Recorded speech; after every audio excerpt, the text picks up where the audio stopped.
What would happen if you found out that the only real fight you have in this lifetime is with yourself? Let's talk about that. Welcome to When I Stop Fighting, the podcast. My name is Daryl Dittmer. Today I'm joined by Margaret Landini. Margaret is a transformational coach with over 5 years of experience supporting women in breaking free from food addiction, rebuilding self-trust, and stepping into radical self-responsibility.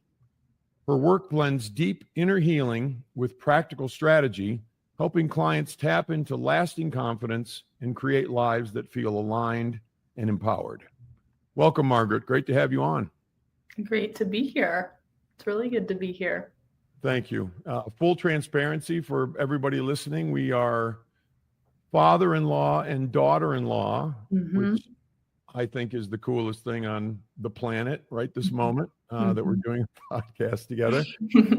But also, you know, and anybody who's listening to this podcast knows that I have just a belief in life and a belief in how things function and how they work. And I like to say it's well above my pay grade, but the fact that Margaret is a transformational coach and has a journey of her own and an interesting and powerful journey, and the fact that, you know, we've come into each other's lives and our families have come into each other's lives is just the coolest thing. So I'm happy that we're doing this. Yeah, me too. I was just talking with a friend of mine who's staying here last night, and she was like, I don't really know anything about, you know, Andrew's parents. And I showed her a clip of your podcast, and she was like, oh, now I get why you feel so connected to them, because it's really cool. And I definitely really, I mean, you know, and I tell you guys, but I really do cherish the relationship that we have and that we've also, you know, built over time, this amount of time that we have had. Yeah, no, I agree. And thank you for saying that. I think it's a really cool thing. And, you know, certainly not by accident that we're able to interact and have such wonderful conversations. And I'm going to be moving through the family in terms of having people on the podcast, because Totally. Yeah, I think it's a really cool thing. And you know, everybody, the great thing is we're not all sort of holding our stories like this and, oh, I'm scared to talk about it. You know, we're open and we speak and we say things that may be shocking to some people. But that's what helps us, you know. Yeah. That's what gets us going and moves us internally. And so yeah, I am going to work through the family, but thank you for being number one on on the list. And in that regard, I would love to, you know, if you'd be open to sharing your story. As I mentioned, definitely a powerful story, and what brought you to wanting to be a transformational coach and pursuing that in your life. Yeah, definitely. Thanks. Yeah, what brought me to wanting to be a transformational coach is, I mean, I feel like a lot of people will say, you know, my own journey and my own story. But really because I struggled a lot with my mental health and understanding family dynamics and my relationship with food and all of that from a really young age. And that was really confusing because nobody teaches you when you're younger, like what any of these things mean or why you might feel this pit in your stomach or how to process those things. And for me, you know, as you know, both of my parents, you know, my mom is a recovering alcoholic. My dad, I'm not exactly where he is on his journey, but you know, my parents met in AA, and at some point both relapsed. And so the majority of my childhood was spent under a lot of stress, being in a really dysfunctional dynamic. And that was really confusing for me as a kid, especially I think in those really primal, like important years, ages 0 to 7, where everything in my subconscious and my identity and what I think about myself and the world is being formed. And so the majority of my childhood was pretty difficult. There are definitely some beautiful times too. And I feel like that's also really important to share, as from my perspective, when I talk about, there was a lot of really hard shit that I went through. And then there were also really beautiful times too. And I really think it's important to also highlight that, because my mind can kind of take over of all the more prominent memories that I have. And so I really do appreciate my family. I really appreciate my mom and what she stepped into now. But it was challenging.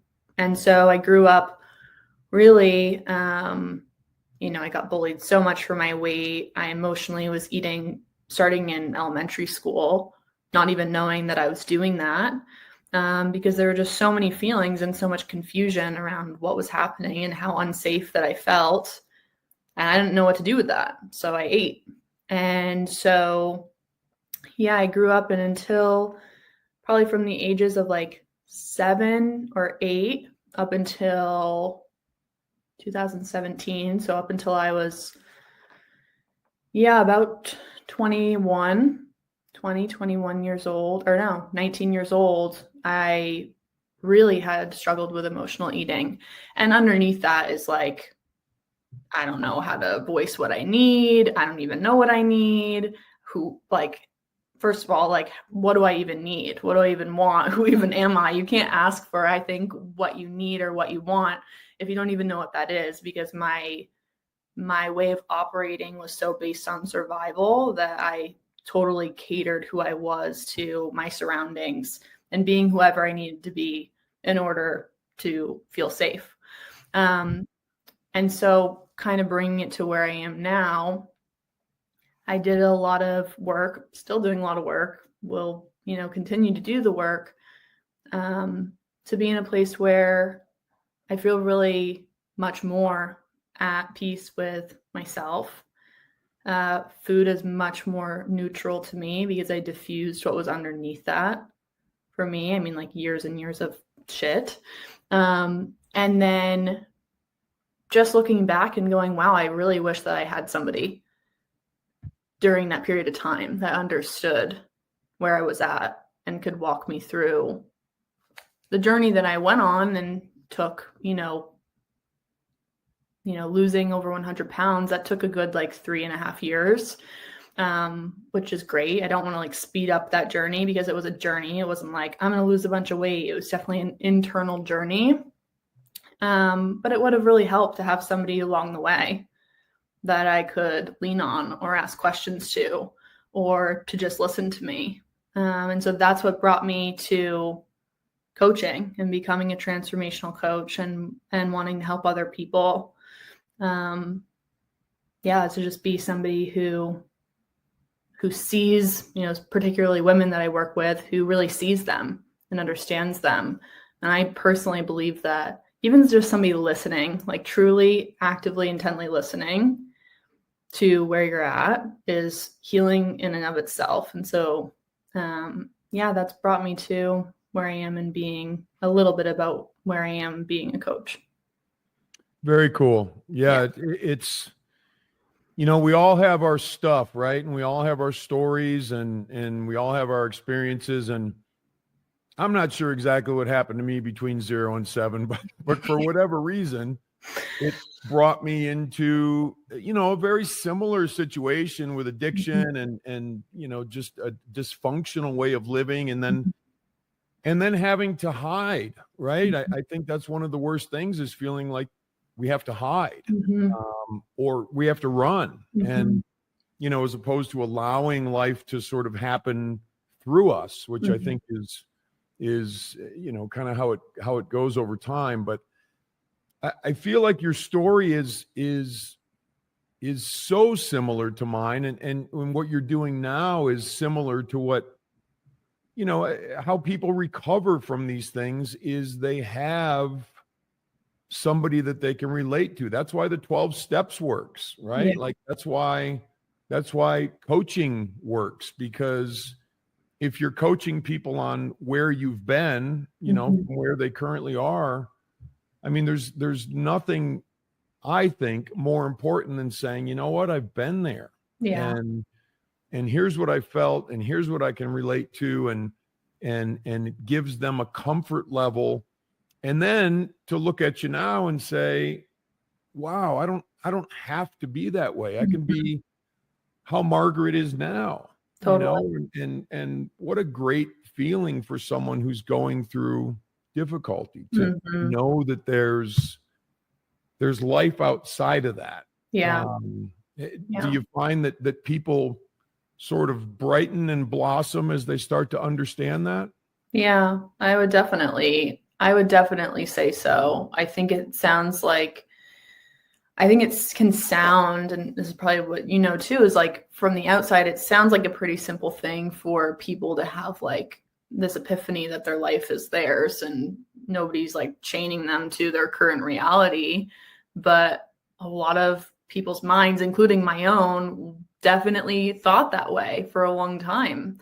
Even though, you know, I made a change and got up and decided to do something with my life when I was 18. But those years before that felt like 25 years because it sucked.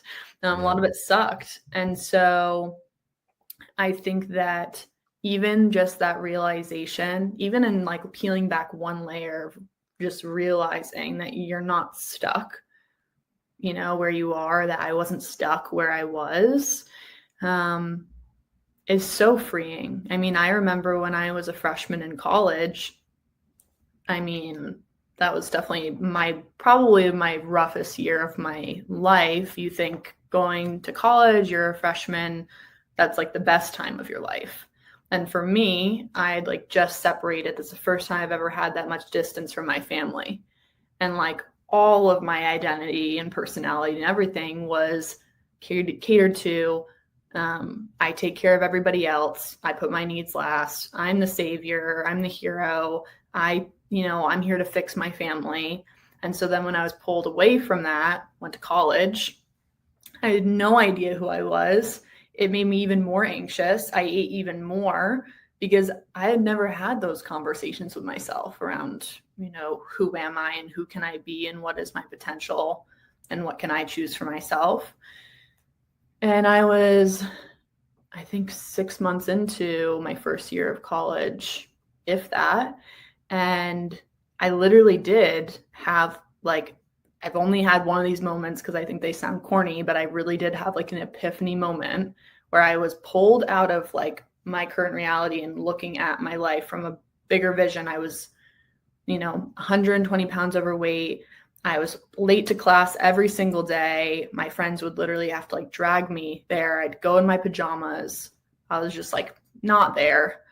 And yeah, I had one day in class where my professor was talking about her daughter who decided to quit her corporate job and travel the world. She just like scratched the lesson plan for the day and started talking about her daughter who just chose this totally different life.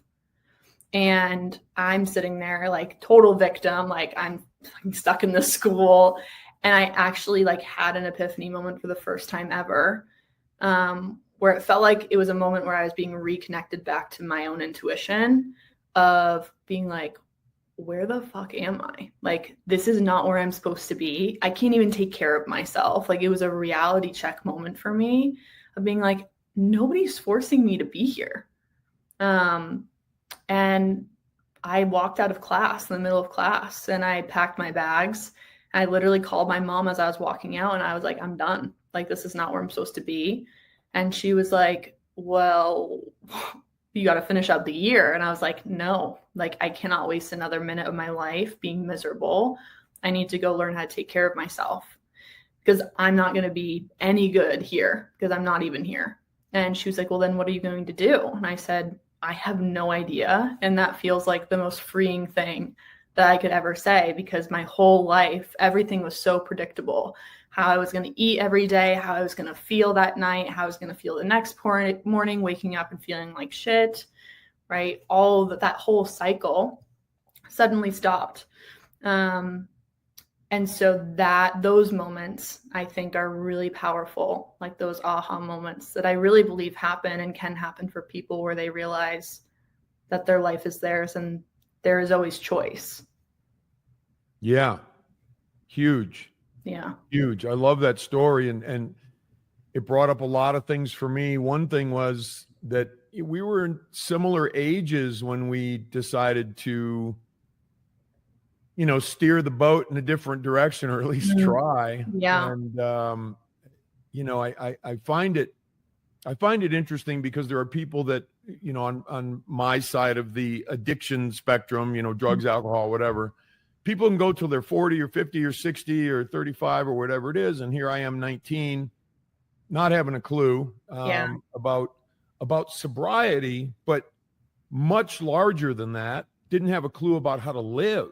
Didn't have a clue about how to, like you just said, and I think this was the big moment, the epiphany. And I had, it wasn't a momentary epiphany, but I've been having that epiphany for 40 years now, is that I don't have a freaking clue. And the more I'm allowing myself to not have a clue, the more free I am, because I don't have to attach myself to what I think I know. Yeah. And that's a hard thing. And that was a really hard thing when I was younger too, because I'm like, oh, now I got it. And then I get my ass handed to me. I'm like, totally. Oh, now I got it. And then I'd get my ass handed to me. Like seriously, like every week I would get my ass handed to me. And it was difficult. It was really difficult. And the defining moment for me, and it was a moment over the course of time, but was like, dude, you don't know. And it's okay. It's okay not to know. Anyway, that really resonated with me in terms of what you were describing, because we can get so caught up in, what do I know, and what do I have the solution, or I know how to get out of this, or and it's like, no, dude, you really don't. Yeah. You really don't, Daryl. Yeah. That definitely resonates with me. And that is interesting that you and I were right around the same age when we, decided to make a change.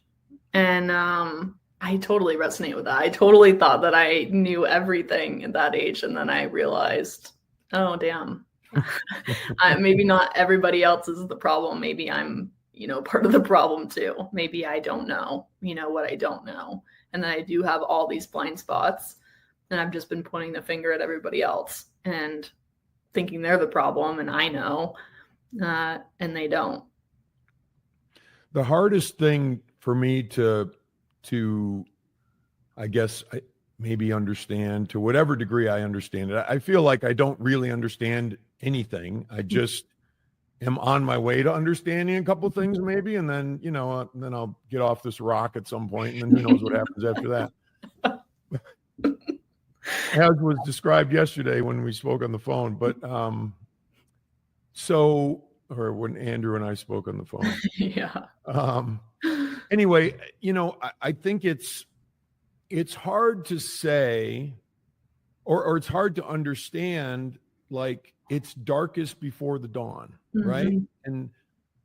And that can be the most painful time or times of our lives. And my pain didn't go away just because I got sober. My issues didn't go away just because I got sober. Right. I had to freaking figure it out, man. I had to start living differently, and but darkest before the dawn is the most wonderful thing in hindsight. It sucks when it's happening. Totally.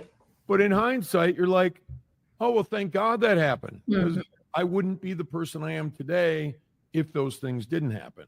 Definitely. Yeah, I agree with that for sure.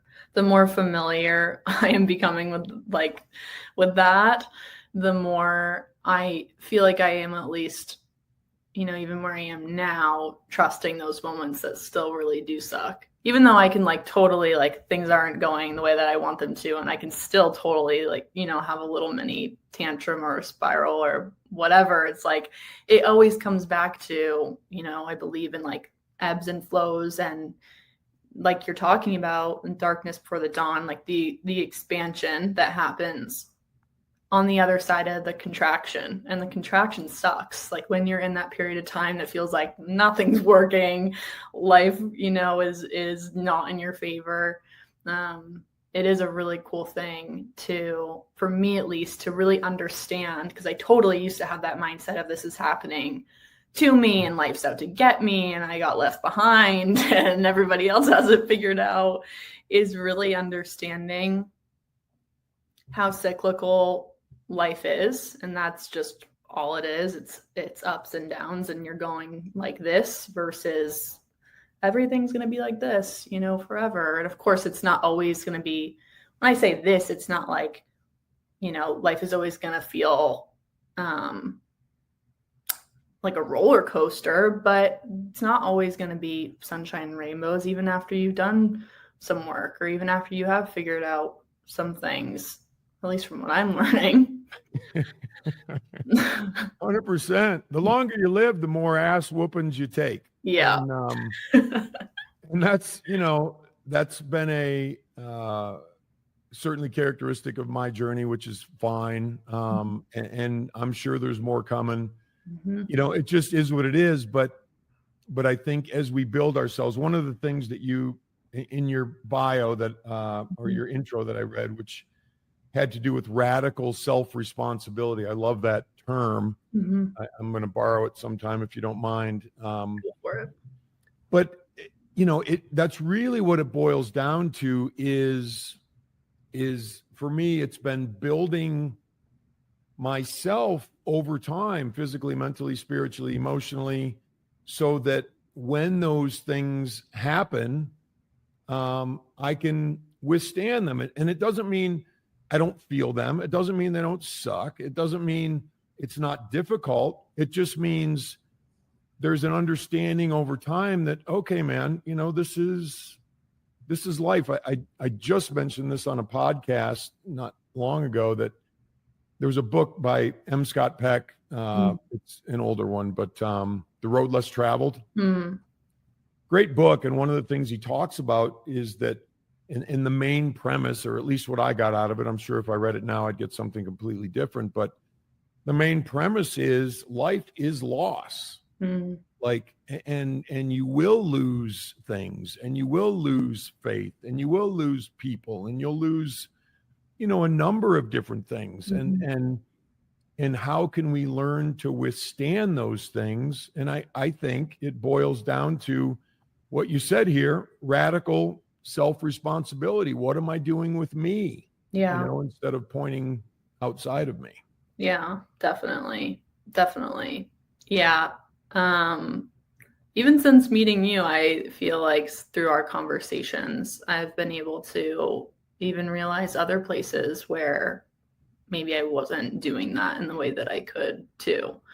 And I've mentioned on my Instagram stories and stuff after reading your books that, I come from like my mindset was more so, I'd say in the last 5 years or so, like I have a spiritual part of me, as I know that you do too. I'd say I was a little bit more floaty in that space, maybe not as grounded on earth.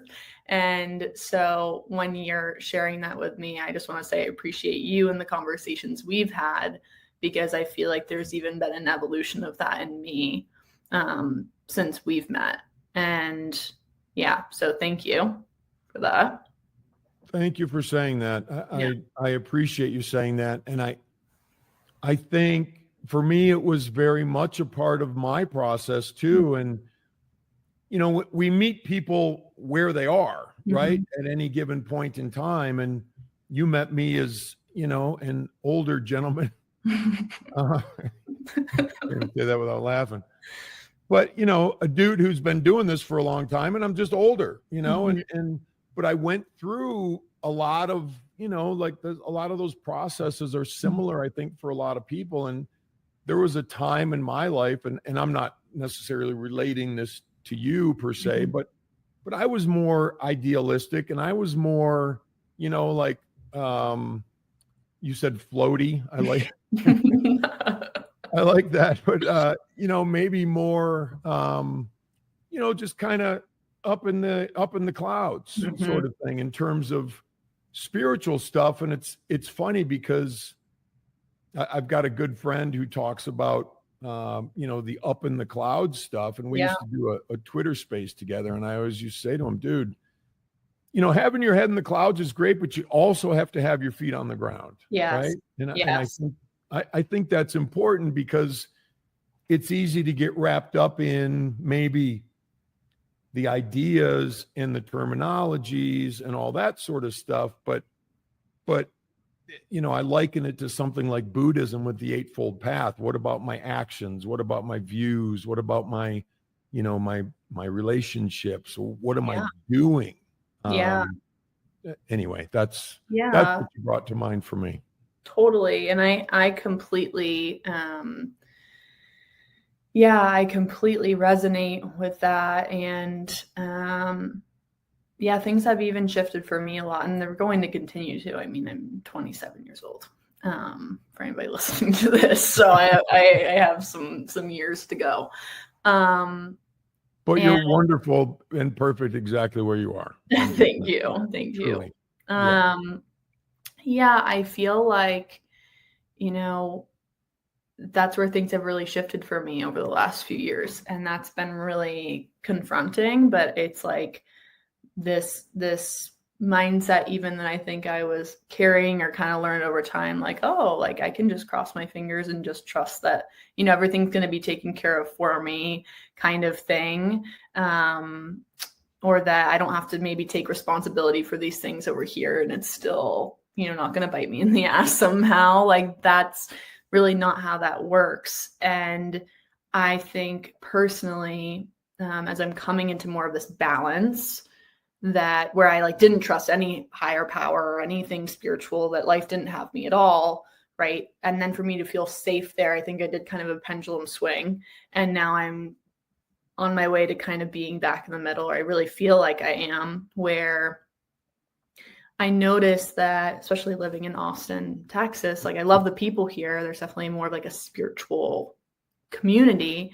And sometimes I really sit with myself and in my own mindset and kind of where I was, and looking around me and going, this is all great. And at the same time, how much of this is actually teetering on the line of, I'm still living in avoidance and disassociation from the fact that I live on Earth, and there are things I need to take care of here, and there's decisions I need to make, and there's actions that I need to take in order to actually get to where I want to go and be who I say I am, not just who I'm saying I am, but actually to be that person.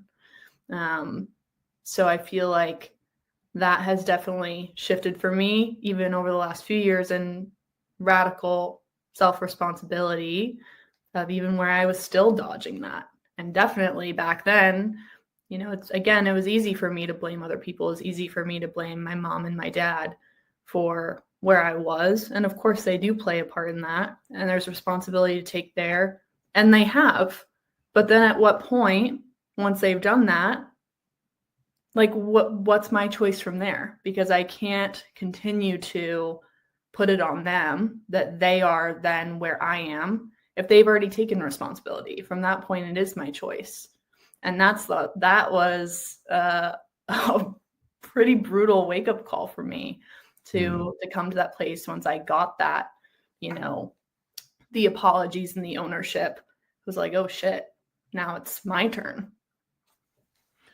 There's you remind me of this line in my first book, and this isn't a heartless sales job on my first book or anything like that, but there is, what is that line? It is, there's a great responsibility in giving up blame, because once you give up blame, there's nobody there. There's no safety net when you fail. There's no safety net. I can't say, oh, it's their fault or it's their fault.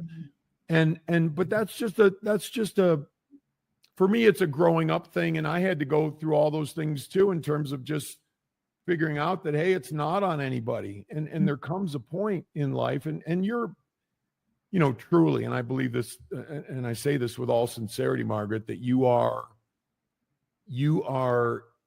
so aware of you because of those experiences that you've had, that to a point where a lot of people, never get to that point in their lives. So the fact that you're asking the questions truly means, and I don't say this in jest, you already have the answers. You already have the answers. You just don't know yet that you have the answers. Yeah. Which is cool. I mean, and that's a wonderful place to be, because you're asking those questions. And I applaud anybody who's young and your age or younger, or early 30, whatever it is, like diving into the life stuff, because you can get so caught up in all the things that are happening, right? You can get caught up in news and politics and social media and all the noise, right? And that's really truly all it is. I joke about that stuff all the time, but it really is just noise. And I look at it like it's just noise. The truth of us is, before all that stuff happened, what was there? Quiet. There was quiet. There was resonance. There was nature. There was, all this stuff that we can go to transform our insides. Yeah. And I think, I'm just, the reason you're on this today is because I know you're wonderful exactly how you are, and you're helping people be better. And I just applaud that, because I just think that's the coolest thing on the planet, to be your age and helping other people.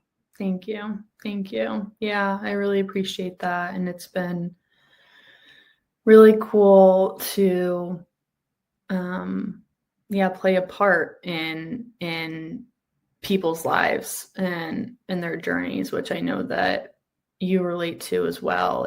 There's nothing else. It's not like an ego thing. It's just like actually to feel like I'm going back in time and actually being somebody that I needed for another person is truly, it's healing for me. Like even X amount of years later, it still is healing for me in a lot of ways. And I just feel really grateful for the opportunity. And I mean, I started coaching people when I'm 27 now, but I started coaching people when I was 21, and I knew what I knew. Like I could definitely support people with more of the, health and nutrition and certain things around mindset. But it's been really cool to look back and say, whoa, like I really started coaching people when I was 21 with what I did know. And like, I had some balls to do that. Yeah. And I've learned a lot through, where I've helped and done a great job, maybe where I didn't do a great job, and where I get to learn from that.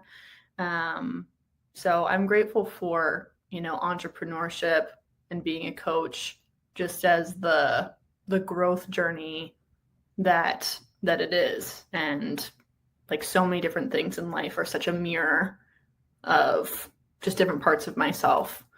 So yeah, thank you. I feel appreciative of it. Yeah, no, that's really wonderful. I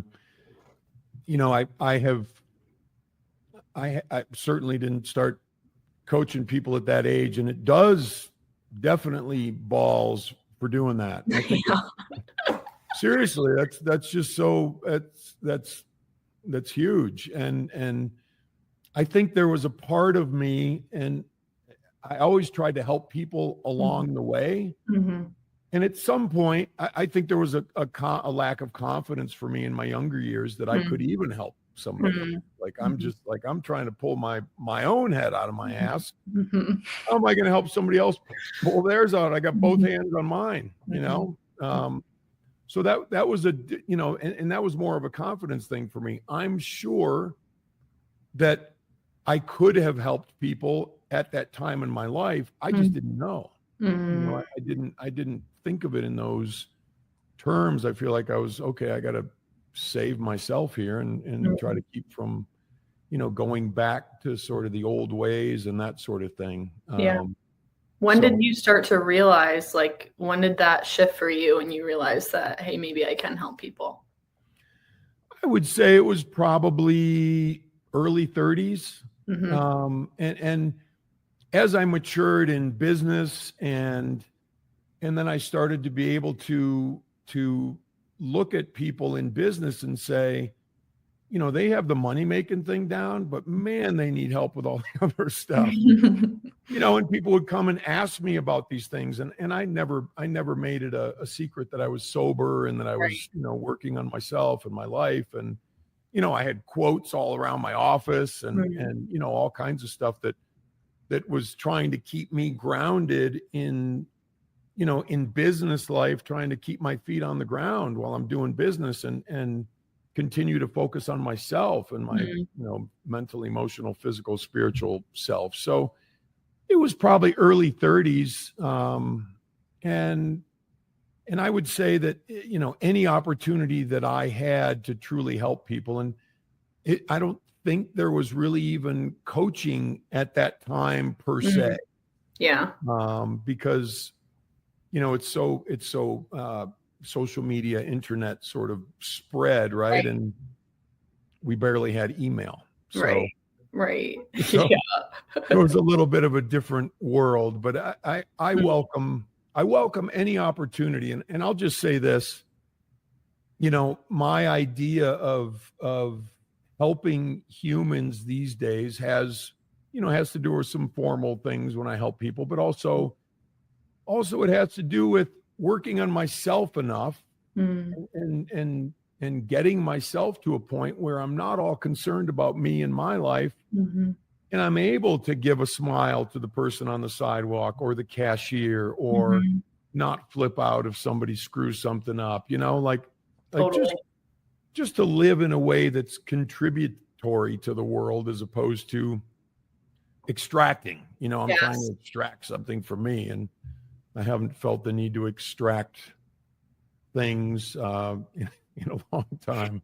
That's good. Yeah, definitely. I was just having this conversation with a friend the other day too, of like, even stepping into being married now and having a family. It's like, I'm realizing, times where the only thing I were to do is focus on myself and start to build my life.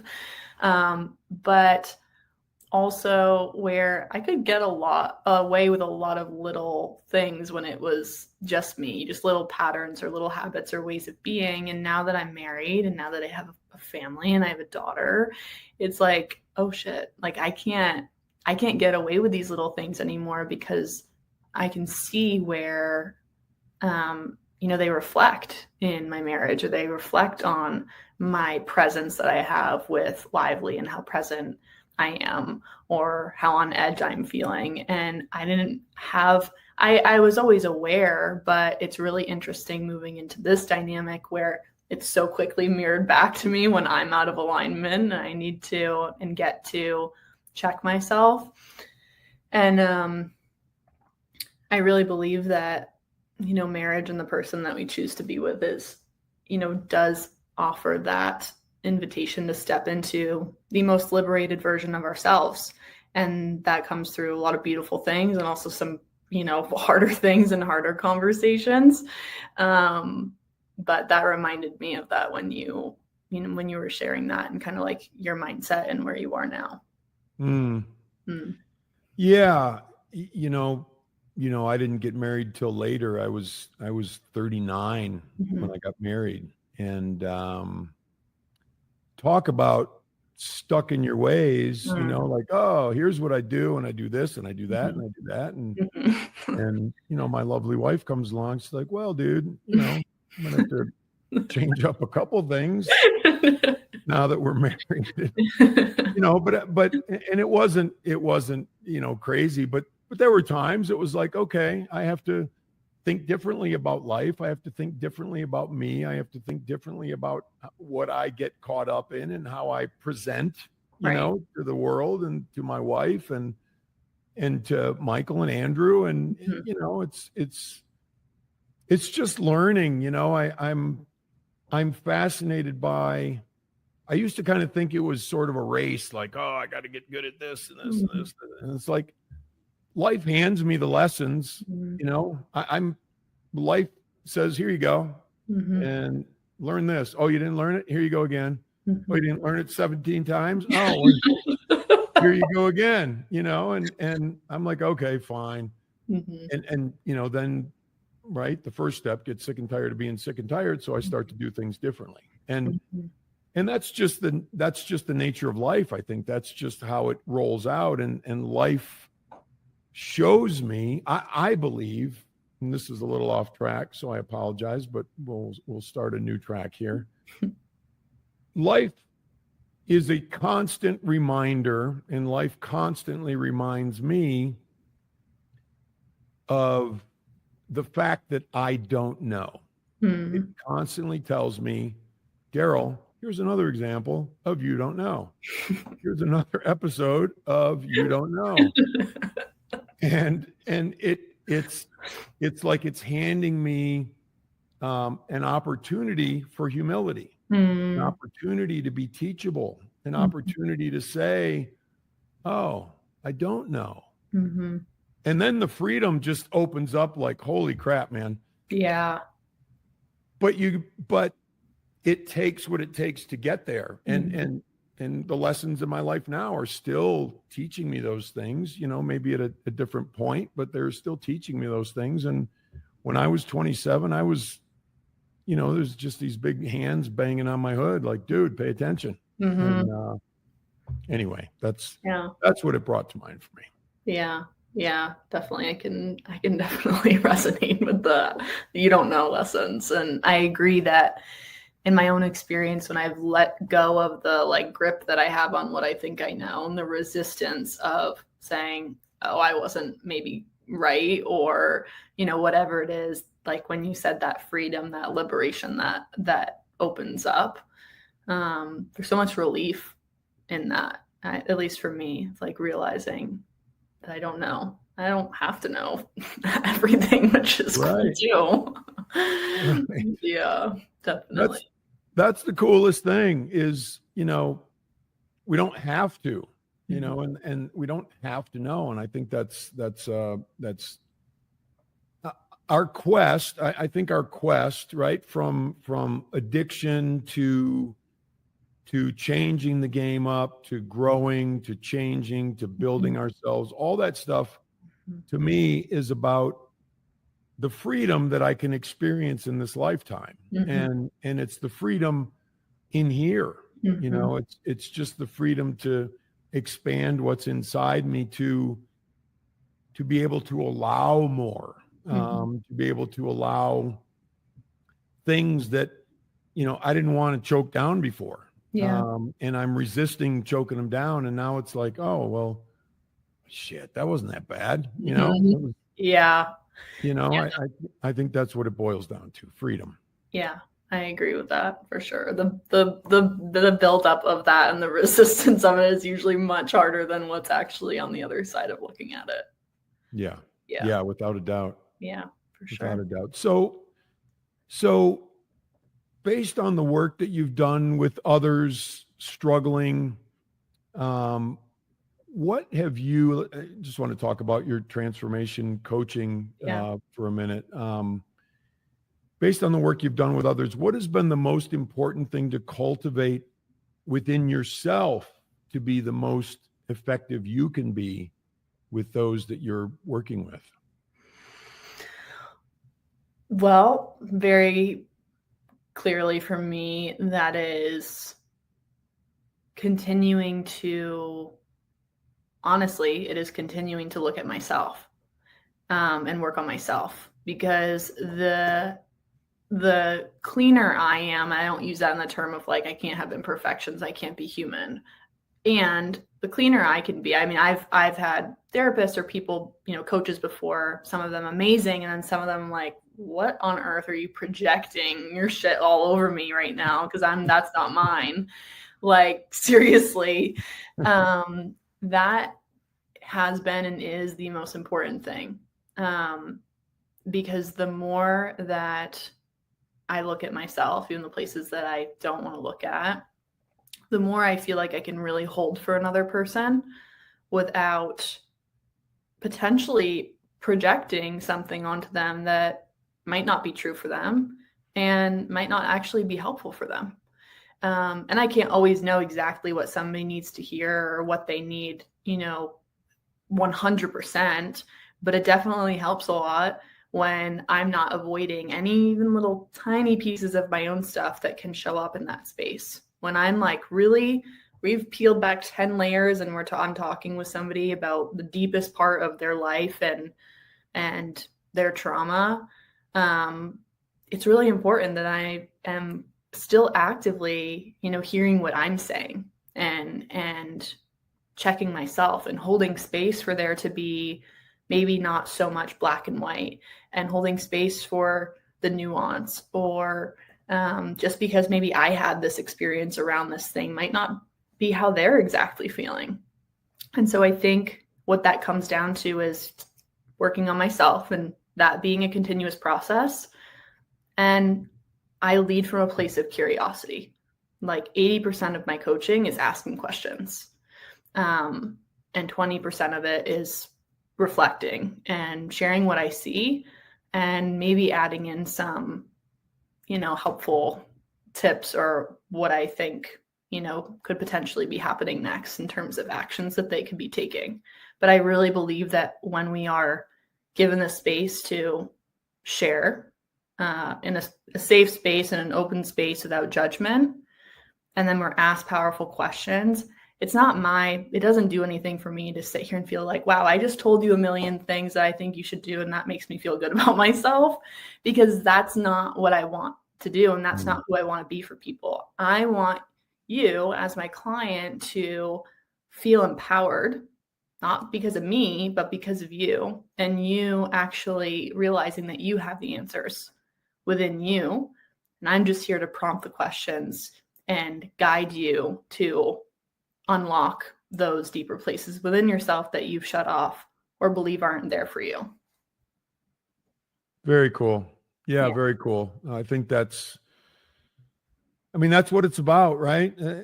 No matter what we step into in our lives, it's about who are we that is stepping into it, and who is the person that is stepping into that space, whatever that space is. And yeah, very, very cool. Thanks for asking. Yeah, no, I think that's that's what makes the world go around, right? Definitely. Who are we as we're moving into every aspect of our lives? What do you feel has been the greatest, I have to say, fight of your lifetime in terms of, just what's going on with you and what has gone on with you? Where do you find yourself maybe with the largest fight, or did you find yourself with the biggest fight? Yeah, that's a really great question. I would probably say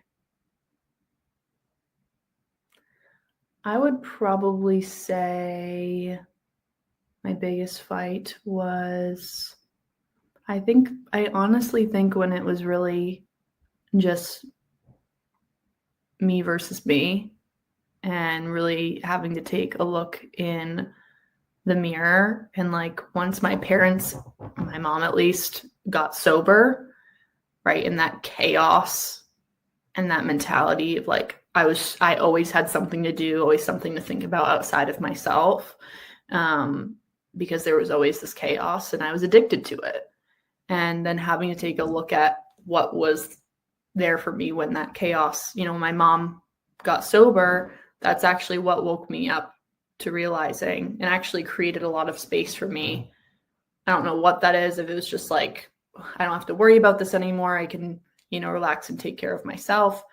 But the reality was that I wasn't really relaxing and taking care of myself. I was still so wired in this chaos. And so it really was, like you and I were talking about earlier, that moment where, you stop blaming. There's no option to blame anymore. You can, but it's going to make you physically, mentally ill if you do that. It's going to drive you crazy. And having to just take a look in the mirror and say, okay, like, where do we go from here?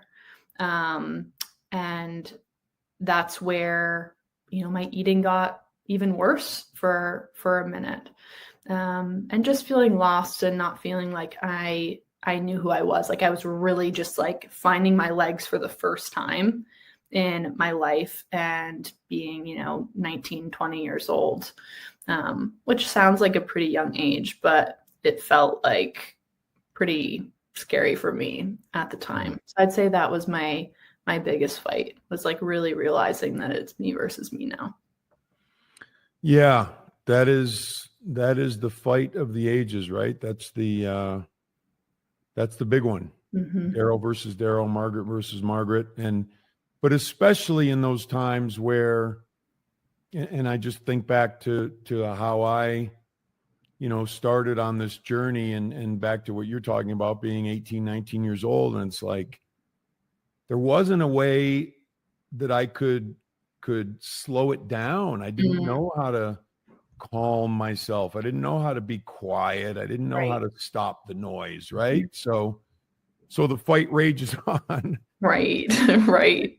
Yeah. And that's, I couldn't agree more. I would say that I was in that exact same spot at that exact same time in my life. And it was just, the circumstances don't really mean as much as, right, what's going on internally in that turmoil.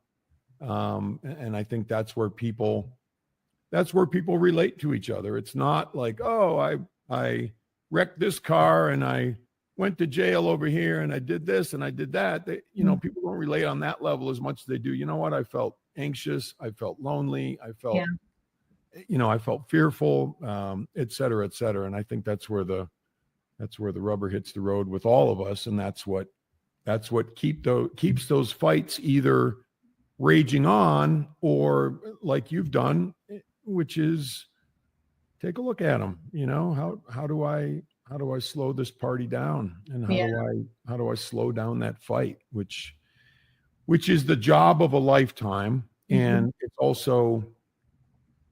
it's the difficult job of a lifetime. That's why, quite honestly, so few people actually engage in it. Right? Yeah, I was just going to say that. I was just going to say, like, actually thinking about, I feel so grateful that whatever inside myself or around me actually prompted me to take that step, because the majority of the world, I don't say it in the way of like every, human is not on the journey, because there definitely are a lot of people who are, but there's also a lot of people who aren't. And I just I actually can't wrap my mind around like how wild that is, that somebody really lives their life that whole way, like living in a place of trying so hard to hide from themselves and the truth. Yeah.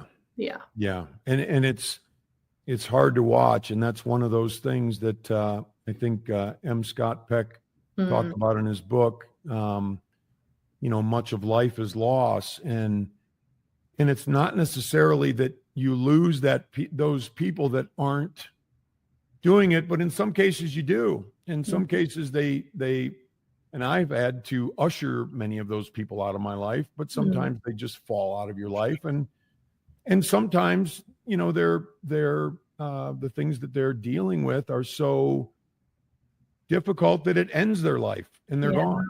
And I've a lot of friends that I had in high school. I'm not that old, but a lot of them are gone. And the guys that I used to hang out with, and it's very quote unquote sobering. And I'm very grateful for the fact that I've, I was shown a different way to live because it matters and it's huge. It really does. It really does. Yeah. I mean, even with my mom, getting sober, I don't even know how many years it is now. Almost 10 years, maybe. It's like she made a lot of friends when she went to go get sober and went away for, 60 days. And majority of those people that she was so close with, and, they made commitments with each other and to themselves, they've passed away, from falling back into it. And so it's easy for me sometimes too, to like see my mom or see, people like you who have chosen, to be sober. And I also recognize that, even if it's been, 20 years or 30 years or 10 years or 2 years, every day, I can relate to this only from my perspective of like my relationship with food. Like, yeah, I've done work to rewire a lot of things, but every day it still is a choice that I make to do something different and take care of myself, as I know it is for my mom. And so it's such a cool thing to be able to witness that and witness that kind of commitment to a different life. Yeah. And it's interesting. When I was 19, I thought the monster was drugs and alcohol and dysfunction and madness. And, I had to get rid of the drugs and alcohol and everything would be cool. Little did I know that was the little tiny monster. The big monster was me. Like she said, me against me. And so what am I going to do to affect change in, and I don't mean monster in a bad way. I just mean what I'm contending with, right? That totally. The 800-pound gorilla in the room is Daryl. Maybe sometimes literally. But anyway, I just think that realization because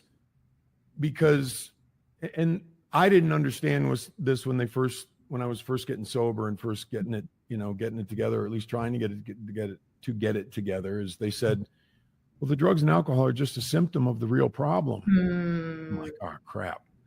I didn't really get it. Yeah. But then as I've gone on over the years, I'm like, oh, okay. Now I understand. And the question is, and like you said, we make a choice every day, but